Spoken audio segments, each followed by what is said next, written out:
राजेश जी देखिए, राजेश जी जब पंजाब के आपके मुख्यमंत्री कहते हैं ना नहीं कांग्रेस, जब पूछा जाता है कि कांग्रेस साफ है तो वो बोलते हैं कांग्रेस करप्ट है। दिल्ली आते आते कांग्रेस ठीक हो जाती है। अब वो आम आदमी पार्टी को पता है कि कांग्रेस कितना ठीक है कितना गलत है। इलेक्शन के लिए आपको आना पड़ रहा है। अब मैं आपको ज्यादा कुरे दूंगा, आप बोलोगे ऐश्वर्या देश को बचाना है, संविधान को बचाना है, डेमोक्रेसी को बचाना है। नहीं, आप हंसिए मत, that's going to be your counter. But reality is ये सब बोल के आप इलेक्शन नहीं जीत सकते। अनुराग भदौरिया अगर इतनी खराब है उत्तर प्रदेश में बीजेपी, तो बाबा कैसे जीतते हैं? आपको देखना पड़ेगा ना, कहीं तो आप फेल कर रहे हो। पंकज शर्मा जी, मैं जवाब चाहता हूं आपसे भी, और उस लाइन पे जिस पे संजय जी ने शुरू किया।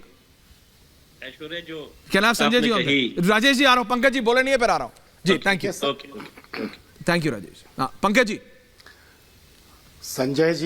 संजय जी बहुत तजुर्बेकार हैं, बहुत अनुभवी हैं। अगर उनका तो मान लीजिए आज उन्हीं की बात, मोदी वापस आ रहे हैं तो मैं उस आकलन का सम्मान करता हूं, मैं उनके आकलन का सम्मान करता हूं, लेकिन जमीनी स्थिति थोड़ी सी अलग है। अच्छा।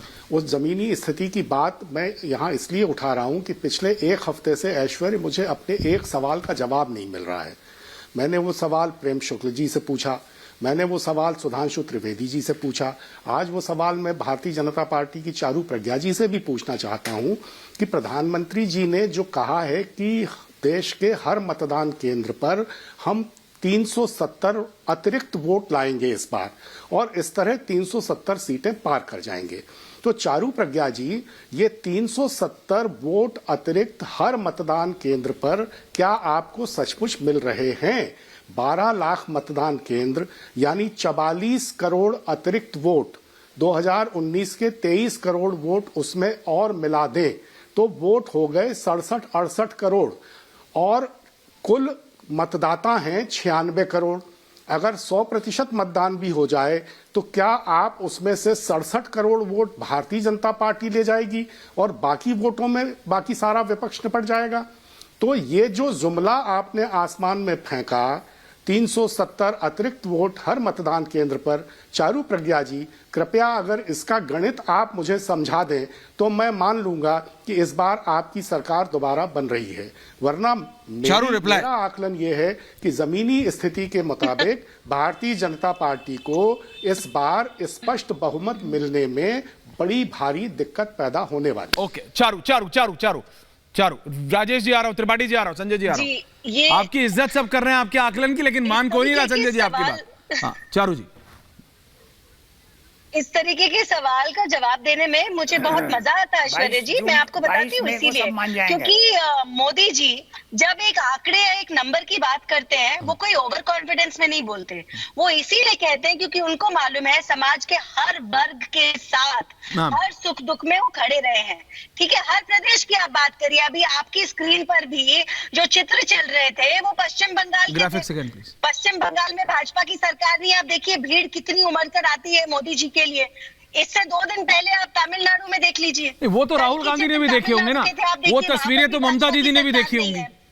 देखिए ममता दीदी के लिए कम लोग नहीं आते हैं बंगाल में, बट ममता दीदी की पॉपुलैरिटी बंगाल तक लिमिटेड है ना। राहुल गांधी की यात्रा में कितने लोग हैं ये तो त्रिपाठी जी को ज्यादा मालूम होगा।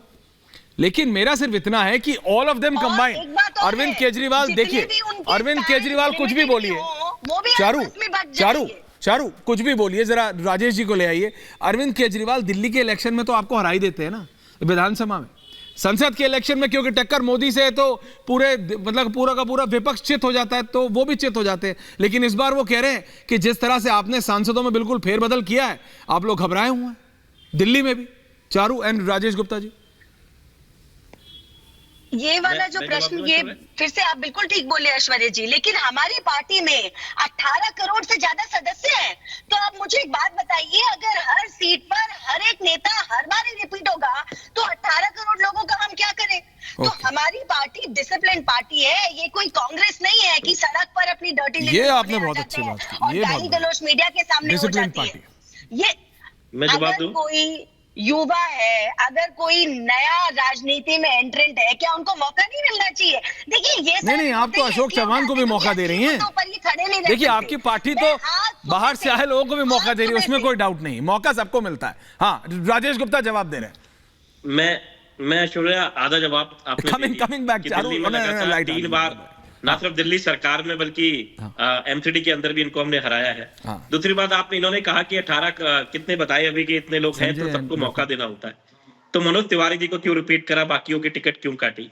और जिस रमेश बिधूड़ी जी की टिकट साउथ दिल्ली से काटी है उनकी जगह रामवीर बिधूड़ी जी को दी है, उनकी उम्र उनसे ज्यादा है, वो 73 साल के विपक्ष नेता है हमारे, तो थोड़े फैक्ट्स को ठीक कर लें। और जैसे आपने कहा कि अशोक चौहान जी हो या मांझी जी हो या नीतीश कुमार जी हो, कोई भी मैं तो डिनाई नहीं कर रही। चारू जी किसने कहा है कि केवल युवा जोश चाहिए और अनुभव नहीं चाहिए? चारू जी, मैं ऐसे बोलता नहीं हूँ, एक एक करके थैंक यू। मेरी आपसे प्रार्थना है जी जी। और देखिए, पंकज जी कह रहे थे कि इतने वोट कहां से आएंगे, तो मोदी जी ने तो बाहर जाके कह दिया था कि पूरे हिंदुस्तान के 600 करोड़ लोगों ने मुझे वोट दिया है, तो वहां से आ जाएंगे। पंकज जी को याद होगा, 600 करोड़ लोगों ने वोट दिया।